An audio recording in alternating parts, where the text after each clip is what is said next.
It has been now almost 3 weeks since 77 people lost their lives in a fire at a hijacked building in Johannesburg.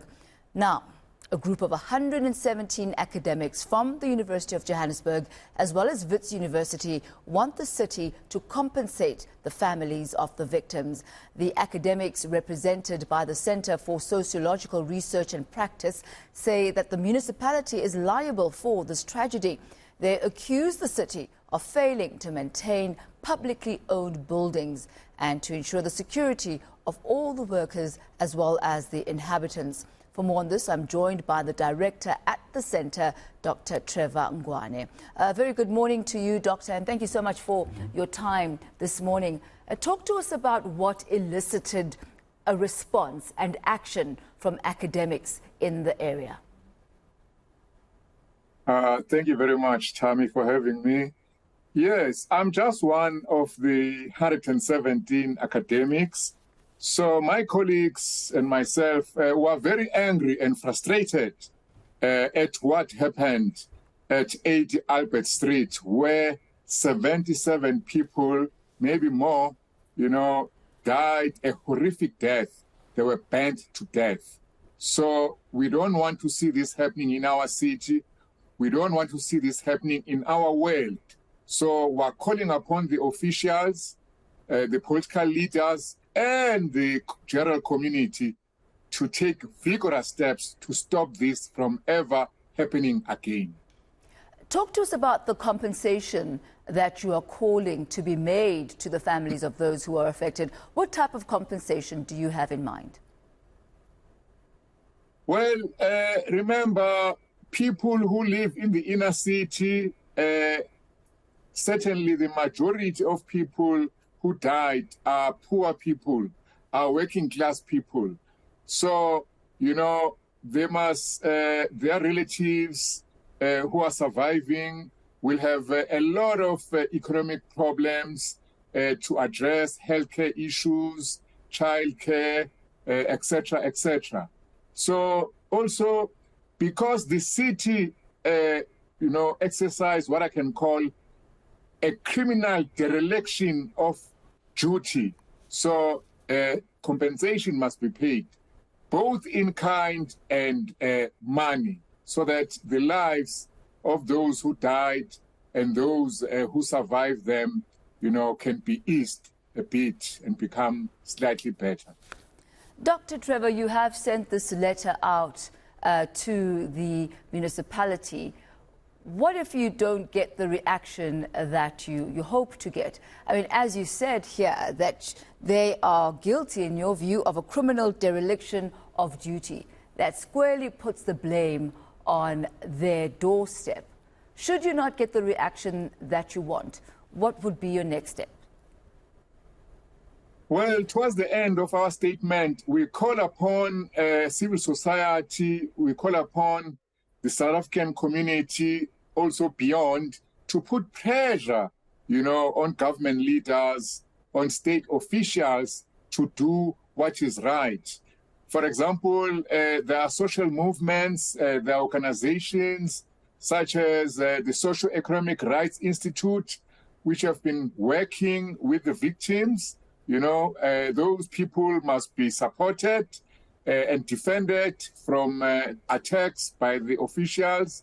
Also, some organizations like the Inner City Federation have had, they're planning a march to actually put pressure on the state to deliver social housing, houses for all.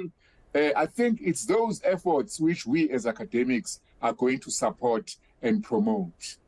There is the role, Dr. Trevor, of municipalities in ensuring that the buildings are well maintained and that they are habitable and safe for residents. But there's also another issue that South Africa is grappling with right now, and that is the issue of foreign nationals, and perhaps more specifically, undocumented foreign nationals. What is your stance as academics on this, considering the fact that you do have foreign national students who are in your institutions, There are foreign professors who come in, and yes, obviously they are likely to be documented, but there also is a barrage of others who are not, and they have also come into the spotlight now. What is your role and your stance on that? Yeah, by definition, a university, it starts with universal. So knowledge knows no borders. So a university certainly needs international scholars, international researchers, international students. So we academics are completely opposed to what I can call an anti-immigrant attitude, which is spreading not only in South Africa, but across the world. Remember Donald Trump and his wall separating the USA from Mexico. So that kind of world is not conducive to enlightenment, to the spread of ideas which can make the lives of humanity better. So we think that those who are undocumented must be provided with documents. Also, we cannot stop the migration of people either within the country, for example, moving from my hometown Mut to Johannesburg, or across the border. So that is our stance, and we think that all these matters must be regularized and people, be allowed to live, beneficial, satisfying lives. Dr. Trevor, before I let you go, you mentioned that those who don't have documents need to be provided with documents. Surely some level of discretion there needs to be exercised. Surely those who are asylum seekers can apply for asylum, but those who do not qualify, surely then the law must then take its course. What is your reaction to that? Well, due to the spread of anti-immigrant ideas, unfortunately, also within our government, you find that migrants with documents are being robbed. Their documents are being taken away from them. For example, the case of the Zimbabwe exemption permit, where people who are legal in South Africa for the past 12 years will have their permits scrapped.